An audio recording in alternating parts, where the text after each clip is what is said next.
Hello dear students, good afternoon to all of you. You are welcome to this channel. हम आपकी class 12th के अंदर जो maths का चैप्टर नंबर 2 है इनवर्स सर्कुलर फंक्शंस, उसके बारे में आज डिस्कस करने वाले हैं.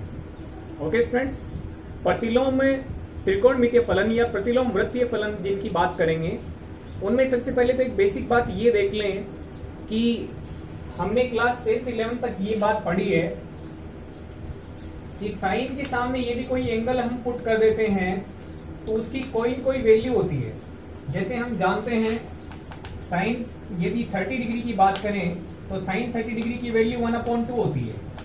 यदि हम बात करें कोस 60 डिग्री तो इसकी वैल्यू भी 1/2 होती है. ओके स्टूडेंट्स, तो इसमें साइन के आगे यदि कोई भी एंगल पुट कर देंगे तो इसका मतलब कोई न कोई एक वैल्यू मिलेगी. ओके स्टूडेंट्स, ये है एंगल यानी कोण और ये है आपकी कोई वैल्यू यानी मान. ये आपके त्रिकोणमितीय वृत्तीय फलन कहलाते हैं. ये फलन कौन से हैं? त्रिकोणमितीय वृत्तीय फलन है. ओके स्टूडेंट्स, ये हमने क्लास 11th में पहले डिस्कस कर लिया है. साइन थीटा इक्वल में x है तो डिफरेंट एंगल पर साइन की वैल्यू रिपीट होती जाती हैं क्योंकि साइन एक रिपीटिंग फंक्शन होता है, आवर्ती फलन होता है. अब यदि यहां से थीटा की वैल्यू निकाली जाए, साइन थीटा बराबर में x दिया हुआ है, यहां से यदि कोई थीटा की वैल्यू पूछे तो इसको इस तरीके से नोट करना है, थीटा बराबर साइन इनवर्स ऑफ x. इसको हम क्या पढ़ेंगे, इसको पहले पढ़ लेते हैं. थीटा का ज्या होता है वो x है. थीटा का ज्या क्या है? x है. और इसको हम क्या पढ़ेंगे, x का ज्या प्रतिलोम. x का ज्या प्रतिलोम है वो थीटा है. यदि इंग्लिश की बात करें तो क्या होगा? Sine of theta is equal to x. Sine of theta is equal to x. इसको क्या पढ़ेंगे? Sine inverse of x is equal to theta. इसको हम स्टूडेंट्स ऐसे भी लिख सकते हैं, थीटा बराबर आर्क साइन एक्स. ये नाम काफी बड़ा हो जाता है इसलिए मोस्टली आपका यही वर्ड यूज किया जाता है, थीटा बराबर साइन इनवर्स एक्स. ऐसे भी लिख सकते हैं थीटा बराबर arc of sine x. Arc sine x का मतलब भी क्या है? साइन इनवर्स एक्स है. ओके स्टूडेंट्स, तो इनको हम बोलते हैं प्रतिलोम वृत्तीय फलन. तो जो आपका क्लास 12th का चैप्टर नंबर 2 है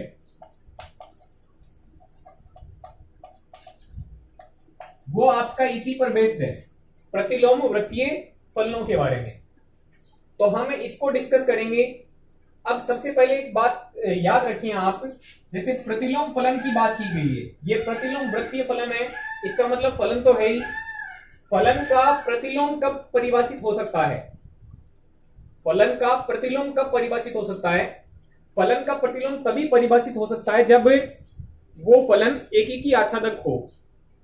हम केवल उसी फलन का प्रतिलोम फलन निकाल सकते हैं. लेकिन आप जानते होंगे कि sine cos tan sec cosec cot होते हैं वो तो रिपीटिंग फंक्शंस होते हैं. रिपीटिंग फंक्शंस का मतलब क्या हुआ? वो एक ही आच्छादक नहीं होते हैं, वैल्यू उनकी रिपीट होती जाती हैं. जैसे मैं साइन फंक्शन की बात कर लेता हूं. सबसे पहले हम यदि y बराबर साइन एक्स फंक्शन की बात करेंगे तो इसमें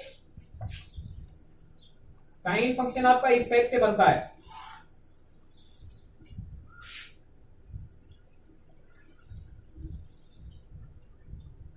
ओके स्टूडेंट्स, ये वैल्यू मिनिमम वैल्यू है वो आपकी -1 तक जाती है और ये मैक्सिमम वैल्यू आपकी +1 तक जाती है. ठीक है, अब देखिएगा यहां पर आपका ये कोण है वो 90 डिग्री का है. साइन 0 डिग्री पर 0 मान देता है, साइन 90 डिग्री पर 1 देता है. उसके बाद में पाई आ जाता है। साइन पाई का मतलब साइन 180 डिग्री, तो साइन 180 डिग्री पर 0 हो जाती है वैल्यू। तो आप क्या देख पा रहे हैं, यदि y बराबर साइन एक्स फंक्शन की बात करेंगे, y बराबर साइन एक्स, तो ये आपका एक ही अचलक फलन नहीं होगा। 0 पर मान क्या दे रहा है, 0 पर मान आपका 0 दे रहा है। और यदि पाई की बात करूं यानी 180 डिग्री के कोण की बात करूं, तो 180 डिग्री पर भी मान कितना मिल रहा है मेरे को, 0 मिल रहा है। इसका मतलब साइन जो फलन है वो आपका बहुएकी फलन है। ओके स्टूडेंट्स, और साथ ही साथ ये आच्छादक फलन भी है, क्योंकि 1 से बड़ी वैल्यू नहीं मिल रही है और -1 से छोटी वैल्यू नहीं मिल रही है। ओके स्टूडेंट्स, तो मैक्सिमम 1 जा रही है, मिनिमम -1 जा रही है, बाकी वैल्यू इसके अंदर छूट जाएंगी, क्योंकि ये फलन आपका R से R लाइन के लिए डिफाइन किया गया है। ये आपकी रियल नंबर लाइन है R4 रियल नंबर लाइन, ये भी आपकी R4 रियल नंबर लाइन है। तो यदि सेट R से R में देखा जाए तो ये फलन आच्छादक भी नहीं होगा, क्योंकि इसके अंदर आपकी वैल्यू -1 से नीचे वाली बच जाएंगी, 1 से ऊपर वाली बच जाएंगी। तो फलन ये बहुएकी अंतरिक्षेपी टाइप का हो जाएगा। तो इसका मतलब ये हुआ कि साधारण परिस्थितियों में यानी इस तरीके से यदि देखा जाए तो y बराबर साइन एक्स का इनवर्स फंक्शन परिभाषित नहीं है। लेकिन हम किसी भी तरीके से यदि इसको बाउंड कर दें, इसको बांध दें और इस प्रकार से बना दें कि वो एक ही आच्छादक हो जाए, तब उसका प्रतिलोम फलन हमें निकाल सकते हैं। ओके स्टूडेंट्स, तो अब इसकी बात करेंगे कि फलन को एक ही आच्छादक कैसे बनाया जाए।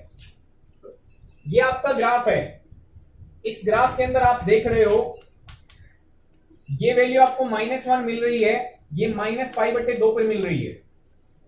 ओके, ग्राफ को थोड़ा और पीछे बढ़ा दें,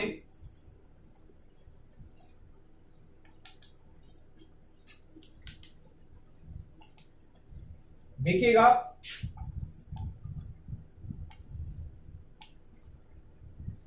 ये 0 है, ये -π/2 है, ये -π है, यहां पर माइनस का 2π हो जाएगा।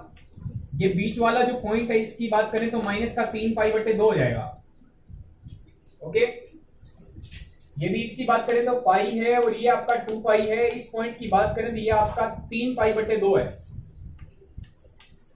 ओके, अब ध्यान से देखिएगा, फलन एक ही आच्छादक होने का मतलब क्या है, एक पॉइंट पर एक ही मान मिलना चाहिए, एक पॉइंट पर एक ही मान मिलना चाहिए। तो मैं आपको एक ग्राफ की लाइन ड्रॉ करके बता रहा हूं। यदि आप इन दोनों लाइन के बीच का ग्राफ देखेंगे तो आप इस टाइप से पाएंगे, ये आपका π/2, ध्यान से देखिएगा, ये लाइन आपकी कौन सी जा रही है, -π/2 की लाइन जा रही है, और ये लाइन कौन सी जा रही है आपकी, π/2 की लाइन जा रही है। ये बीच में 0 है, यहां पर वैल्यू आपकी मिल रही है +1, यहां पर वैल्यू मिल रही है आपकी -1। यदि आपने इसका जो प्रांत होता है वो R है, और यदि परिसर की बात करें, साइन फलन के परिसर की बात करें तो वो -1 से लेके 1 के बीच में है। ओके स्टूडेंट्स, लेकिन इस परिस्थिति में इसका प्रतिलोम परिभाषित नहीं है, इस परिस्थिति में इसका प्रतिलोम परिभाषित नहीं है।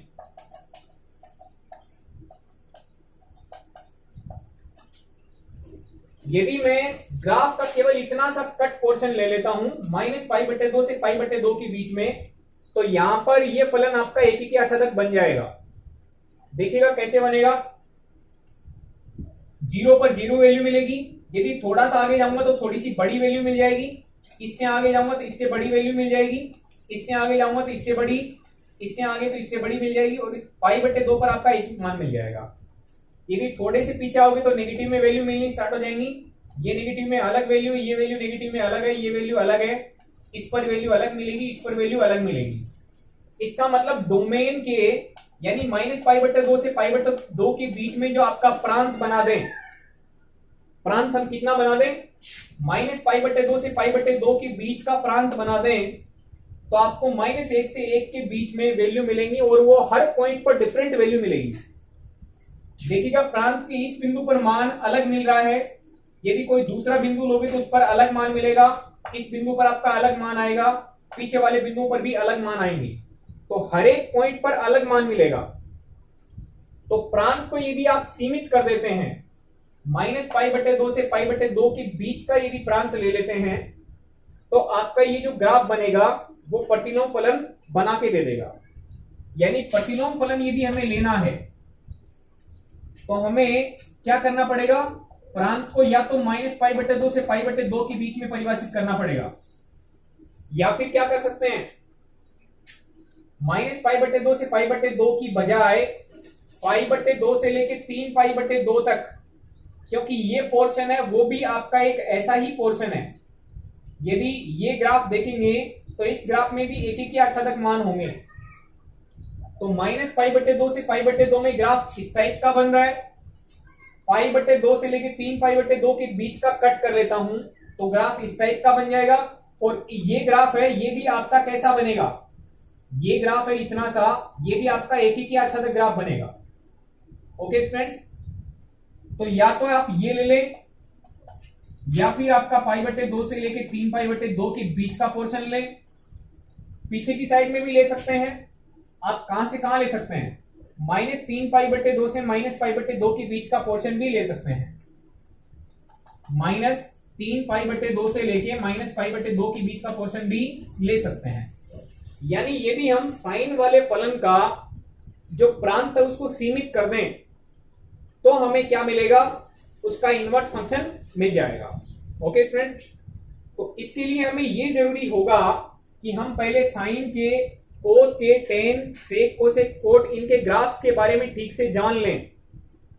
साइन का प्रांत परिसर क्या होता है, कोस का प्रांत परिसर क्या होता है, एक बार यदि इनको रिवाइज करके हम इनकी ग्राफ बनाने सीख जाएंगे तो तुरंत हम साइन इनवर्स के ग्राफ भी बना सकेंगे, कोस इनवर्स एक्स के ग्राफ भी बना सकेंगे।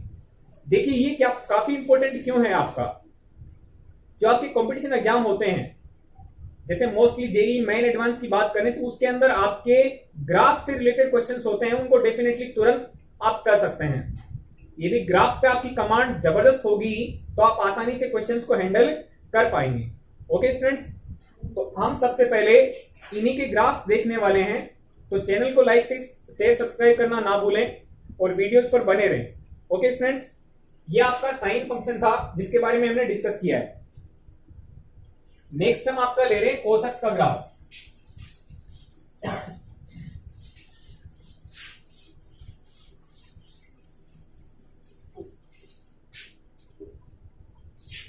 y बराबर कोस एक्स के ग्राफ की बात कर लेते हैं।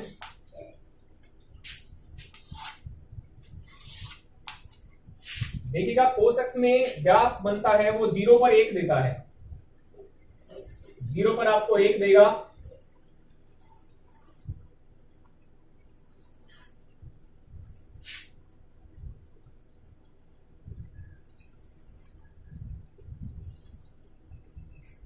ये देखिएगा आपका -1 वैल्यू है मिनिमम, मैक्सिमम वैल्यू 1 है। लेकिन अब की बार रियल नंबर वाली लाइन पे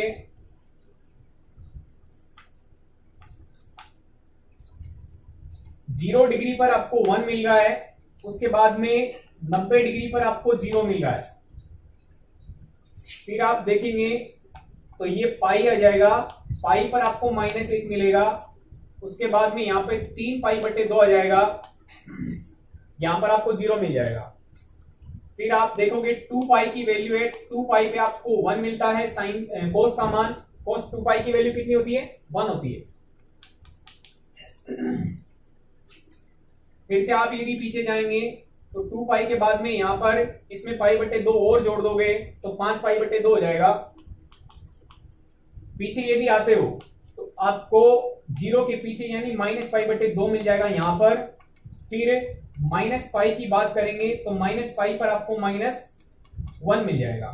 यहां पर बात करेंगे तो ये आपका -3π/2 हो जाएगा, फिर ये आपका -2π हो जाएगा। आप क्या नोटिस कर पा रहे हैं, ये कोस का ग्राफ है, ये ग्राफ भी आपका एक ही अक्षांश फलन नहीं बता रहा है।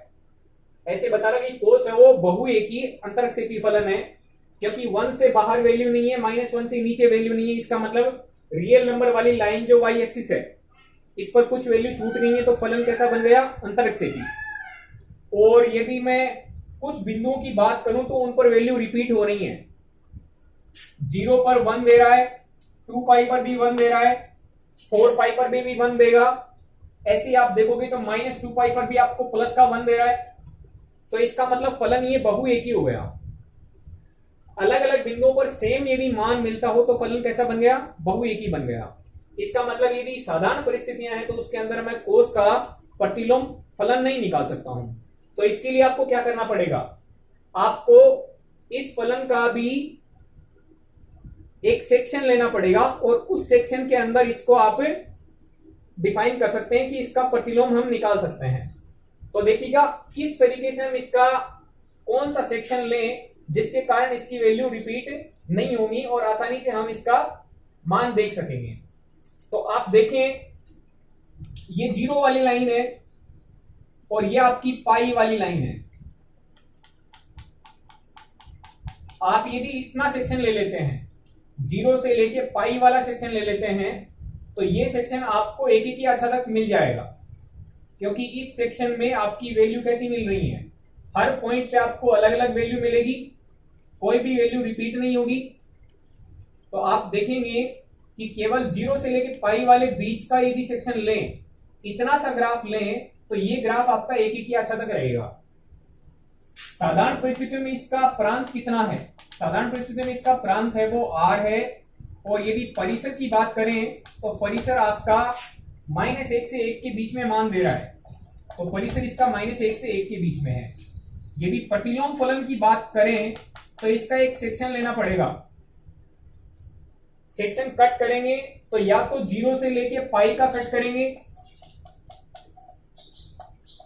या फिर आप कट कर सकते हो -पाई से लेके 0 का सेक्शन,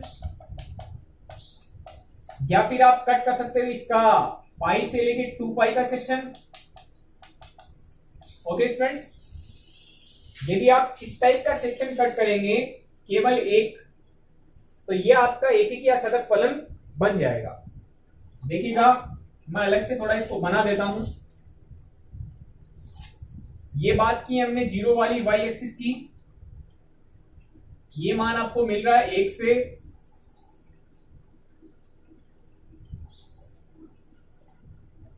ये आपकी वैल्यू है 1 और ये वैल्यू है आपकी -1। ये आपका π/2 मान है और ये मान आपका पाई वाली लाइन का है। केवल इतना सा सेक्शन यदि ग्राफ का देखेंगे तो इस परिस्थिति में एक ही अच्छा तक बन जाएगा। इस पॉइंट की बात करेंगे तो वैल्यू अलग मिलेगी, इस पॉइंट पर अलग वैल्यू मिलेगी, इस पॉइंट पर अलग वैल्यू मिलेगी, इस पर अलग वैल्यू आ रही है। आगे जाएंगे तो भी डिफरेंट वैल्यू है, पीछे जाएंगे तो और भी डिफरेंट वैल्यू आएंगी। तो इसका मतलब आपको हर पॉइंट पर अलग वैल्यू मिलती है, तो फलन कैसा बन जाएगा? एक ही बन जाएगा। और कोई भी पॉइंट y एक्सिस का खाली नहीं छूट रहा है, इसका मतलब फलन आपका आच्छादक भी है। तो यदि एक ही आच्छादक फलन हमें बनाना है तो इसका कोई एक सेक्शन लेना पड़ेगा।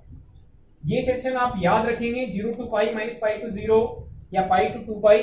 ग्राफ बना लेंगे तो आसानी से आपको पता चल जाएगा। इसलिए मैं बार बार आपको ये बोल रहा हूं कि आप ग्राफ को ठीक तरीके से टेकल कर लें, ताकि आपको मान याद रखने में भी कोई प्रॉब्लम नहीं होगी कि मुख्य ब्रांच का मान क्या होता है। और यदि हमें व्यापक हल की बात करेंगे तो व्यापक हल कैसे निकालते हैं, मुख्य हल कौन सी ब्रांच में देखते हैं, इस तरीके से आपको चीजें याद करने में कोई दिक्कत नहीं होगी। ओके स्टूडेंट्स, ये आपका y बराबर cos x का ग्राफ है। नेक्स्ट हम डिस्कस करने वाले हैं y बराबर tan x के लिए। y बराबर tan x की बात करते हैं, देखिएगा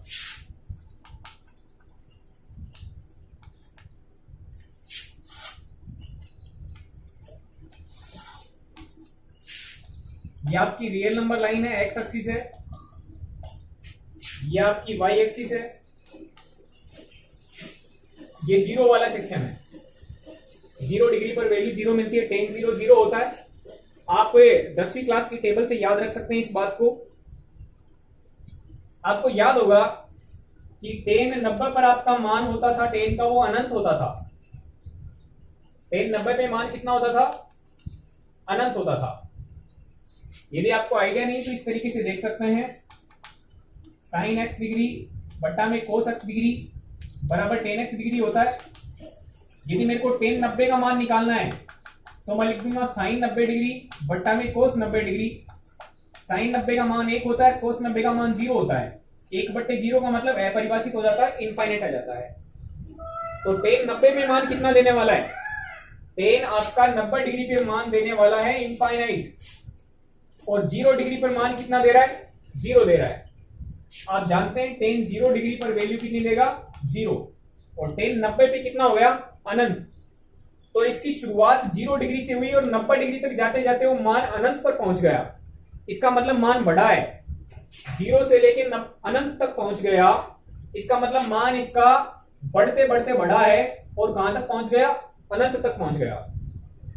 ऐसे ही यदि हम पीछे आएंगे तो क्या होगा, पीछे की साइड में आने से सेम की सेम रेप्लिका बना दो। ये π/2 का सेक्शन है, ये पीछे बन गया आपका -π/2 का सेक्शन। ये प्लस का 90 डिग्री है, पीछे की साइड में माइनस का 90 डिग्री हो गया। इधर ये वैल्यू प्लस की इनफाइनाइट बनी तो इधर घटती घटती वैल्यू किसकी बन जाएगी, माइनस की इनफाइनाइट बन जाएगी। ये नीचे की तरफ जा रहा है, इसका मतलब माइनस इनफाइनाइट की तरफ जा रहा है, और ये इधर जा रहा है, इसका मतलब प्लस के इनफाइनाइट तरफ जा रहा है। ऊपर वैल्यू प्लस इनफाइनाइट है, नीचे वैल्यू माइनस इनफाइनाइट है। ओके स्टूडेंट्स, अब क्या करना है आपको, ये टेन के ग्राफ की बात कर रहे हैं, तो टेन वाला ग्राफ -π/2 से π/2 के बीच में देखा है। यदि आगे इसको ग्राफ को बढ़ाना चाहिए तो हम बढ़ा सकते हैं। देखिएगा ये 90 डिग्री का सेक्शन है, तो 90 के बाद में ये आपका पाई वैल्यू दे देगा, और पाई के बाद में π/2 इसमें और मिला दोगे, ये 90, ये भी 90, ये 90 और जोड़ दो। इसका मतलब ये बन जाएगा आपका 3π/2 का लाइन। अब इस ग्राफ को हमें रिपीट करना कुछ भी नहीं करना है। 0 डिग्री को समझ लो ये पाई है, बीच वाला मान, और इस तरीके से मान आपको मिलते जाएंगे। ये ग्राफ आपका तैयार हो जाएगा π/2 से 3π/2 के पीछे बीच में। -π/2 से पीछे आपका माइनस का पाई है, और इसके पीछे आपका माइनस का 3π/2 है।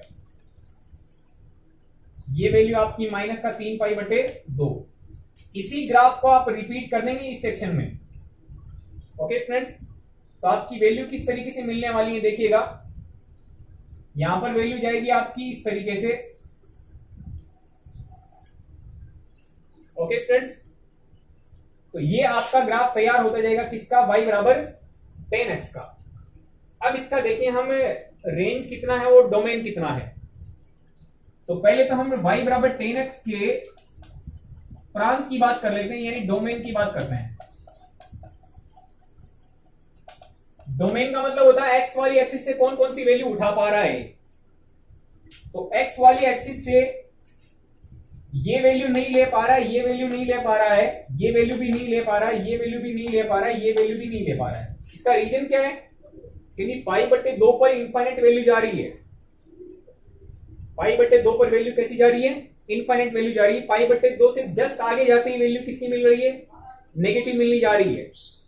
ओके स्टूडेंट्स, तो इसके डोमेन की बात करेंगे तो रियल नंबर लाइन है, उसमें से कौन कौन से पॉइंट नहीं ले पा रहा है वो हटा दो, जिस पर अनडिफाइंड हो रहा फंक्शन।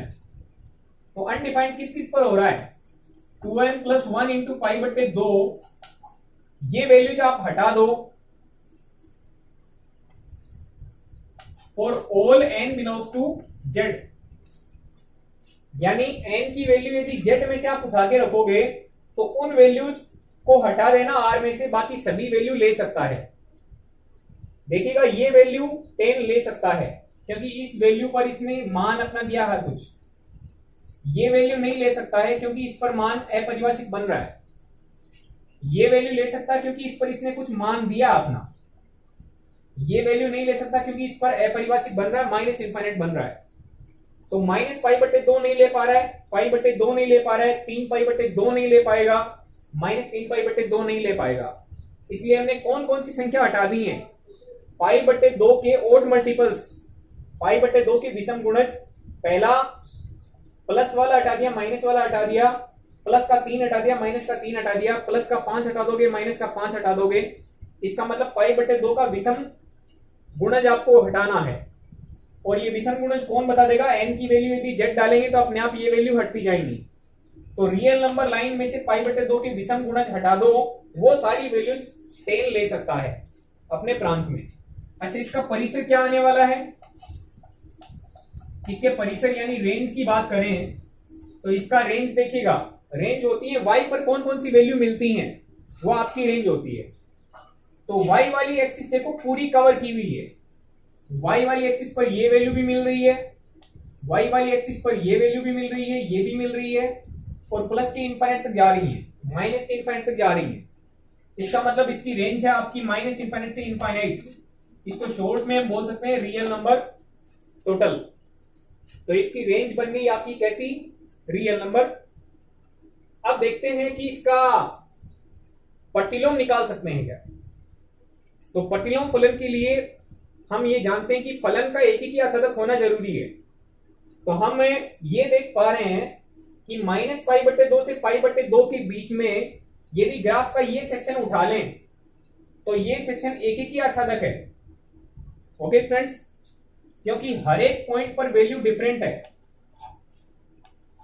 हर एक पॉइंट पर वैल्यू कैसी जा रही है? डिफरेंट वैल्यू आ रही है। इस पॉइंट पर डिफरेंट वैल्यू है, इस पॉइंट पर डिफरेंट वैल्यू है, इस पॉइंट पर भी डिफरेंट वैल्यू है। तो इसका मतलब यदि प्रतिलोम फलन के रिस्पेक्ट में बात करें तो प्रतिलोम फलन में आपका डोमेन है वो कंस्ट्रेंट होना चाहिए माइनस पाई बटे 2 से पाई बटे 2 के बीच में। ध्यान रखिएगा यहां पे क्लोज ब्रैकेट नहीं लगाना है, क्योंकि पाई बटे 2 माइनस पाई बटे 2 पर ये फलन डिफाइंड ही नहीं है। तो आपको प्रतिलोम फलन के लिए इसको केवल इस सेक्शन को लेना पड़ेगा, माइनस पाई बटे 2 से पाई बटे 2 के बीच वाले सेक्शन को, या फिर आप ये ले सकते हैं पाई बटे 2 से लेके 3 पाई बटे 2 ओपन इंटरवल, ये भी ले सकते हैं, क्योंकि इसमें भी आपका फलन है वो एक ही आच्छादक फलन है। ये सेक्शन भी ले सकते हैं माइनस 3 पाई बटे 2 से लेके माइनस पाई बटे 2 ओपन इंटरवल। ओके स्टूडेंट्स, अब हम जो नेक्स्ट वीडियो होगा उसके अंदर आपके जो 3 फंक्शन और बच गए हैं उनको डिस्कस करेंगे, और उसके बाद में इनवर्स फंक्शन पे हम प्रोसीड कर जाएंगे। जो स्टूडेंट्स नए हैं वो चैनल को लाइक शेयर सब्सक्राइब जरूर करें। All the best for your 18th June exam. Okay students, thank you very much.